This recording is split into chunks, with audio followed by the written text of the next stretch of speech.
നമസ്കാരം. ജീവിത പ്രശ്നങ്ങൾ നേരിടുന്നവരും ക്ഷേത്രത്തിൽ പോകാൻ കഴിയാത്തവരും മറ്റ് മതസ്ഥരായിട്ടുള്ളവരും നിങ്ങളുടെ പേരും നാളും ഞങ്ങളുടെ കമൻറ്റ് ബോക്സിൽ രേഖപ്പെടുത്തിയാൽ ഞങ്ങളുടെ പ്രാർത്ഥനാവേളയിൽ അതുകൂടി ഉൾപ്പെടുത്തുന്നതായിരിക്കും. അതുപോലെ തന്നെ ജാതക പരിശോധന ആവശ്യമുള്ളവർ താഴെ കാണുന്ന വാട്സാപ്പ് നമ്പറിൽ മെസ്സേജായി അയയ്ക്കുക, നേരിട്ട് വിളിക്കാതിരിക്കുക. അതുപോലെ ജാതക പരിശോധന നടത്തി ഭാഗ്യദായകമായ യന്ത്രങ്ങൾ നിർദ്ദേശിക്കുന്നു. ഭാഗ്യത്തിനും നേട്ടങ്ങൾക്കും സർവവശങ്ങൾക്കുമായി സുദർശന യന്ത്രം, ത്രിപുരസുന്ദരി യന്ത്രം, ധനവരവിനായി ധനലക്ഷ്മി യന്ത്രം, അതുപോലെ തന്നെ വിവാഹ തടസ്സങ്ങളുണ്ടായാൽ അത് മാറുന്നതിനായി സ്വയംവര യന്ത്രം, രാഹുകേതു തടസ്സങ്ങൾ മാറുന്നതിനായിട്ട് അല്ലെങ്കിൽ രാഹുകേതു ദോഷങ്ങൾ മാറുന്നതിനായിട്ട് രാഹുകേതു യന്ത്രം, നവഗ്രഹങ്ങൾ ശക്തി പ്രാപിക്കുന്നതിനായിട്ട് നവഗ്രഹ യന്ത്രം തുടങ്ങി നിങ്ങൾക്ക് അനുയോജ്യമായിട്ടുള്ളതും നിങ്ങളുടെ ഭാവിയും അതുപോലെ തന്നെ ജീവിതവും സംരക്ഷിക്കുന്നതിനായിട്ടുള്ളതുമായ യന്ത്രങ്ങൾ കൃത്യമായും തയ്യാർ ചെയ്ത് നൽകുകയും ചെയ്യുന്നു. യന്ത്രം ആവശ്യമുള്ളവർ ബന്ധപ്പെടുക.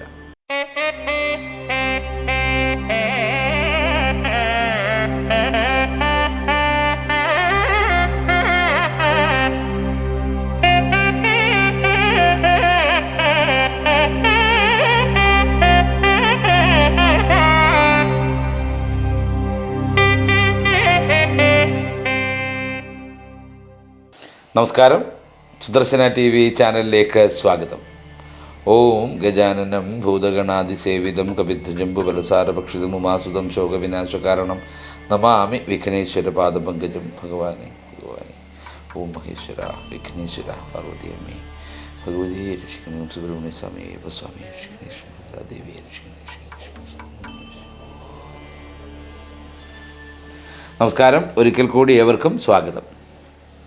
2026 പൊതുവിൽ ഭാഗ്യദായകമായ വർഷമാണെന്ന് നമ്മൾ പറയുന്നുണ്ട്. തീർച്ചയായിട്ടും 2026 സാധാരണക്കാരെ സംബന്ധിച്ചിടത്തോളം ജീവൽ ഭാഗ്യങ്ങൾ നന്നായി അനുഭവിക്കുവാൻ കഴിയുന്നൊരു വർഷം തന്നെയാണ്. ധാരാളം യോഗങ്ങളും അനുഗ്രഹങ്ങളും ദേവതാ ചൈതന്യങ്ങളിൽ നിന്ന് വന്നു ചേരുന്ന മഹത്തായിരിക്കുന്ന ധാരാളം അനുഗ്രഹ സിദ്ധി വന്നു ചേരുന്ന ഭാഗ്യദായകമായ വർഷമാണ് 2026. അപ്പോൾ 2026 മലയാള മാസമാകുന്ന കർക്കിടകത്തിലെ ലോട്ടറി ഭാഗ്യം വന്നു ചേരാൻ കഴിയുന്ന ഭാഗ്യവാന്മാരായ നാളുകളെക്കുറിച്ചാണ് പറയാൻ പോകുന്നത്. തീർച്ചയായിട്ടും ചില നക്ഷത്ര ജാതരിലേക്ക് ഭാഗ്യത്തിൻ്റേതായ ധാരാളം അനുഭവങ്ങൾ വന്നു ചേരുന്ന സമയമാണിത്. അങ്ങനെയുള്ള ഈ സമയത്തിൽ 3 നക്ഷത്ര ജാതർക്ക് ഭാഗ്യത്തിൻ്റേതായിരിക്കുന്ന കൊടുമുടി കീഴടക്കുവാൻ കഴിയുന്നതായിട്ടുള്ള അനുഗ്രഹം ലഭിക്കുകയാണ്. 2026 കർക്കിടക മാസത്തിലെ ഗ്രഹസ്ഥിതിയും ഗ്രഹങ്ങളുടെ മാറ്റവും യോഗങ്ങളും പ്രത്യേകിച്ച് അപ്രതീക്ഷിതമായ ധനഭാഗ്യം ലഭിക്കുന്ന മഹാലക്ഷ്മി യോഗവും ചോതി നക്ഷത്രക്കാർക്കുള്ള രാഹു വ്യാഴ ചേർച്ചയിലുണ്ടാകുന്ന ഭാഗ്യവും മുൻനിർത്തിയാണ് ഈ മാസം ഭാഗ്യ പരീക്ഷണങ്ങളിലും അതുപോലെ തന്നെ ലോട്ടറി പോലെയുള്ള സാമ്പത്തിക ഭാഗ്യത്തിലും അപ്രതീക്ഷിതമായ ധനസ്രോതസ്സുകളിലും ഭാഗ്യം തുണയ്ക്കാൻ സാധ്യതയുള്ള അനുഗ്രഹിക്കുവാൻ വിധിയുള്ള ചില നക്ഷത്ര ജാതരെക്കുറിച്ചാണ് വ്യക്തമാക്കാൻ പോകുന്നത്. അപ്പോൾ ചില നക്ഷത്ര ജാതർക്ക് ചില സമയങ്ങളിൽ വന്നു ചേരുന്ന അപ്രതീക്ഷിതമായ ഭാഗ്യം, അതായത് മഹാലക്ഷ്മി യോഗവും അതുപോലെ തന്നെ രാഹു വ്യാഴ അനുകൂല ഭാവമാകുന്ന ചോതി നക്ഷത്രം. അപ്പോൾ അത് ചില സമയങ്ങളിൽ മാത്രം, വർഷങ്ങൾക്ക് ഇടയിലാണ് ഇങ്ങനെയൊക്കെ സംഭവിക്കുന്നത്. ചിലപ്പോൾ 50 വർഷങ്ങൾക്കിടയിൽ, ചിലപ്പോൾ 100 വർഷങ്ങൾക്കിടയിലൊക്കെയാണ് ചില നക്ഷത്ര ജാതർക്ക് ഇത്തരത്തിലുള്ള ഭാഗ്യദായകമായ അനുഭവങ്ങൾ വന്നു ചേരുന്നത്. അപ്പോൾ അത്തരം അനുഭവങ്ങൾ വന്നു ചേരുന്ന അല്ലെങ്കിൽ ഭാഗ്യദായകമായ ചില വ്യവസ്ഥകൾ നിറഞ്ഞു നിൽക്കുന്ന നക്ഷത്ര ജാതരെക്കുറിച്ചാണ് പറയുന്നത്. ആദ്യത്തേത് ചോതി നക്ഷത്രം തന്നെയാണ്.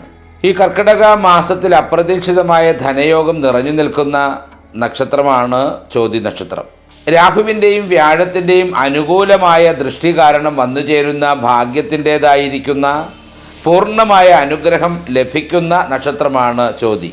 ലോട്ടറി, ചിട്ടി, വിപണനം ഈ മേഖലകളിലെല്ലാം തന്നെ അപ്രതീക്ഷിതമായ ഭാഗ്യങ്ങളുടേതായിരിക്കുന്ന ഒരു പരമ്പര തന്നെ ഈ കർക്കിടക മാസത്തിൽ ചോതി നക്ഷത്രക്കാരിൽ വന്നു ചേരുക തന്നെ ചെയ്യും. ചോതി തുലാം രാശിയിൽ വരുന്ന നക്ഷത്രമാകയാൽ ശുക്രഗ്രഹത്തെ പൂജിക്കുകയും ആരാധിക്കുകയും ചെയ്യുന്നതിലൂടെ തീർച്ചയായിട്ടും ധനലാഭത്തിനുള്ള എല്ലാ വഴികളും കൃത്യമായും വന്നു ചേരുക തന്നെ ചെയ്യും. ശുക്രഗ്രഹത്തിന് വെളുത്ത പട്ട് സമർപ്പിക്കുക, അതുപോലെ മല്ലി, പിച്ചകം തുടങ്ങിയ വെളുത്തതും സുഗന്ധദായകവുമായിരിക്കുന്ന പുഷ്പങ്ങൾ അർപ്പിച്ച് പ്രാർത്ഥിക്കുക. ഇതൊക്കെ ചോതി നക്ഷത്രക്കാരെ സംബന്ധിച്ചിടത്തോളം വളരെ ഭാഗ്യദായകമായ അനുഭവങ്ങളാണ് നൽകുന്നത്. അതുപോലെ തന്നെ ശുക്രന്റെ അധിഷ്ഠാന ദേവതമാരായിരിക്കുന്ന മഹാലക്ഷ്മി ദേവിയെയും അന്നപൂർണേശ്വരി ദേവിയെയും പൂജിക്കുകയും ആരാധിക്കുകയും മഹാലക്ഷ്മി അഷ്ടകവും അന്നപൂർണേശ്വരി അഷ്ടകവും ഒക്കെ ജപിക്കുന്നതും ഭാഗ്യദായകമായ വലിയ സമ്പത്തിനെ തന്നിലേക്ക് ചേർത്തു നിർത്തുന്നതിന് കാരണമാവുക തന്നെ ചെയ്യും. തീർച്ചയായിട്ടും ചോതി നക്ഷത്രക്കാരെ സംബന്ധിച്ചിടത്തോളം കർക്കിടകം ഭാഗ്യദായകമായ ഒരു മാസം തന്നെയാണ്. വലിയ ഭാഗ്യം വന്നു ചേരട്ടെ. അടുത്തത് പൂയം നക്ഷത്രമാണ്. കർക്കിടക മാസത്തിലെ സൂര്യൻ്റെ ഗോചര സഞ്ചാരവും ചന്ദ്രൻ്റെ ബലവും പൂയം നക്ഷത്രക്കാരിൽ ഭാഗ്യദായകമായ അനുഭവം നിറയ്ക്കുക തന്നെ ചെയ്യുന്നു. ഭാഗ്യദായകമായിരിക്കുന്ന വ്യവസ്ഥകൾ നന്നായിട്ട് തന്നെ ഈ നക്ഷത്രക്കാരിൽ നിറഞ്ഞ് നിൽക്കുക തന്നെ ചെയ്യും. അതായത് സൂര്യൻ്റെ ഗോചര ഫലവും ചന്ദ്രൻ്റെ സഞ്ചാരവും കൊണ്ടുണ്ടാകുന്ന ഈ ഭാഗ്യദായകത്വം പൂയം നക്ഷത്രക്കാരിൽ ഉദ്ദേശിക്കുന്നതിനും അപ്പുറത്തേക്ക് ധനലബ്ധി നൽകുക തന്നെ ചെയ്യും.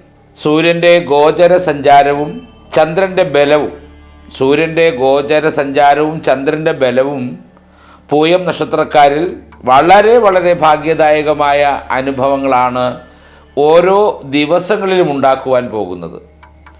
കർക്കിടകം തുടങ്ങി കർക്കിടകം 30 വരെയുള്ള സമയങ്ങളിൽ പൂയം നക്ഷത്രക്കാരെ സംബന്ധിച്ചിടത്തോളം ചിന്തകൾക്കും അപ്പുറത്തേക്ക് നിൽക്കുന്ന ധനലാഭമാണ് വന്നു ചേരാൻ പോകുന്നത്.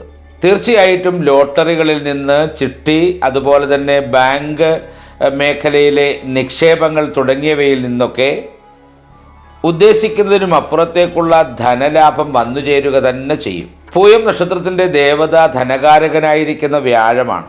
ആയതുകൊണ്ട് തന്നെ വ്യാഴപ്രീതികരങ്ങളായിരിക്കുന്ന പൂജകൾ, അനുഷ്ഠാനങ്ങൾ തുടങ്ങിയവ ശരിക്കും ശ്രദ്ധിച്ച് ഏറ്റെടുത്ത് മുന്നോട്ട് പോവുക എന്നുള്ളതാണ്. അതായത് വിഷ്ണു ക്ഷേത്രത്തിലെ പൂജകൾ, മഹേശ്വര ക്ഷേത്രത്തിലെ പൂജകൾ, നരസിംഹമൂർത്തി ക്ഷേത്രത്തിലെ പൂജകൾ, അതുപോലെ തന്നെ കുടുംബഭര ദേവത ക്ഷേത്രത്തിലെ പൂജകൾ, ഇതൊക്കെ പൂയം നക്ഷത്ര ജാതരെ സംബന്ധിച്ചിടത്തോളം ഭാഗ്യത്തിൻ്റെതായിരിക്കുന്ന വ്യവസ്ഥകൾ നൽകി അനുഗ്രഹിക്കുന്നതായിട്ടുള്ള എല്ലാ ഭാഗ്യവും വന്നു ചേരുന്നതിന് കാരണമാകും. അതുപോലെ തന്നെ ധർമ്മശാസ്താവിനെ പൂയം, അനിഴം, ഉത്രട്ടാതി ദിനങ്ങളിൽ പൂജിക്കുന്നതും ഭാഗ്യദായകമാണ്. തീർച്ചയായും ഉദ്ദേശിക്കുന്നതിനേക്കാൾ അപ്പുറത്തേക്ക് ധനലാഭവും സമൃദ്ധിയും വന്നു നിറയുന്ന മാസമാണ് പൂയം നക്ഷത്ര ജാതരെ സംബന്ധിച്ചിടത്തോളം കർക്കിടക മാസം. പിതൃ സാന്നിധ്യങ്ങളുടെ അനുഗ്രഹം നന്നായിട്ട് ലഭിക്കുന്ന മുഹൂർത്തം കൂടിയിട്ടാണ് എന്നുകൂടി മനസ്സിലാക്കുക. അടുത്തത് പൂരുരുട്ടാതി നക്ഷത്രമാണ്. വ്യാഴത്തിൻ്റെ അനുകൂലമായ സമയം കാരണം ധാരാളം ഭാഗ്യം വന്നു നിറയുന്ന, വളരെ പുഷ്കരമായിരിക്കുന്ന, വളരെ അനുഭവവേദ്യമായിരിക്കുന്ന സമയമാണ് പൂരുരുട്ടാതി നക്ഷത്രക്കാർക്ക് കർക്കിടക മാസം എന്ന് പറയുന്നത്. ലോട്ടറി പോലെയുള്ള, നറുക്കെടുപ്പുകൾ പോലെയുള്ള, അതുപോലെ തന്നെ ബാങ്കിങ് മേഖലകളുമായി ബന്ധപ്പെട്ട് നിൽക്കുന്ന ധാരാളം ധനസാധ്യതയ്ക്ക് നിറഞ്ഞ വഴിയൊരുക്കം നടക്കുന്ന മാസമാണ് പൂരുരുട്ടാതി നാളുകാരെ സംബന്ധിച്ചിടത്തോളം കർക്കിടക മാസം. തീർച്ചയായിട്ടും കർക്കിടക മാസം വ്യാഴത്തിൻ്റേതായിരിക്കുന്ന എല്ലാ അനുകൂല സ്ഥിതിയും പൂരുരുട്ടാതി നാളുകാരിൽ എത്തിച്ചേരുക തന്നെ ചെയ്യും. വ്യാഴം ധനകാരകനായിരിക്കുന്ന ഗ്രഹമാണ്, ധനകാരകനായിരിക്കുന്ന ദേവനാണ് എന്ന് പ്രത്യേകം പറയേണ്ടതില്ലല്ലോ. തീർച്ചയായിട്ടും അനുഗ്രഹവേദ്യമായിരിക്കുന്ന പുണ്യനിമിഷങ്ങൾ പൂരുരുട്ടാതി നക്ഷത്രക്കാരെ ഭാഗ്യത്താൽ തുണയ്ക്കുക തന്നെ ചെയ്യും. ചെറിയ ചെറിയ ഭാഗ്യ പരീക്ഷണങ്ങൾ പോലും ഇവരെ വലിയ സാമ്പത്തിക മേഖലകളിലേക്ക് എത്തിക്കും. അതുപോലെ തന്നെ ഭാഗവത പാരായണം, നാരായണീയം, ഹാലാസ്യ, മാഹാത്മ്യം തുടങ്ങിയവ പ്രഭാതത്തിലും സാന്ധ്യ നേരങ്ങളിലും പാരായണം ചെയ്യുന്നത് പൂരുരുട്ടാതി നാളുകാരെ സംബന്ധിച്ചിടത്തോളം വളരെ ഭാഗ്യദായകമാണ്.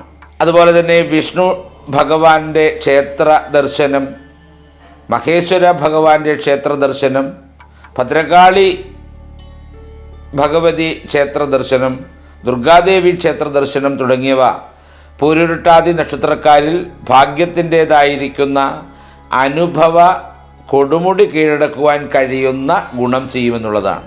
അതുപോലെ തന്നെ നക്ഷത്ര ദശാനാഥനായിരിക്കുന്ന വ്യാഴത്തെ പ്രീതിപ്പെടുത്തുന്നതിനായി വിഷ്ണു പൂജകൾ ചെയ്യുന്നത് വളരെ സമൃദ്ധിദായകമായ ജീവിതത്തിന് വഴിയൊരുക്കം നടത്തുക തന്നെ ചെയ്യും. അതുപോലെ ശനിയാഴ്ച ദിവസങ്ങളിൽ ശാസ്താവിന് പൂജയും വഴിപാടുകളും സമർപ്പിക്കുന്നതും ഭാഗ്യദായകം തന്നെയാണ്. തീർച്ചയായിട്ടും കർക്കിടക മാസ കാലഘട്ടത്തിലെ ഗ്രഹസഞ്ചാരങ്ങളുടെയും രാഹു വ്യാഴ വ്യവസ്ഥകളുടെയും ഒക്കെ അടിസ്ഥാനത്തിൽ ഈ 3 നക്ഷത്രക്കാരിൽ ധാരാളം ഭാഗ്യദായകമായ അനുഭവങ്ങൾ ഉണ്ടാകട്ടെ, അതിനുള്ള എല്ലാ അനുഗ്രഹങ്ങളും ദൈവികമായ ശക്തികളിൽ നിന്ന് ലഭിക്കട്ടെ എന്ന് പ്രാർത്ഥിച്ചുകൊണ്ട് നിർത്തുന്നു. നന്ദി, നമസ്കാരം.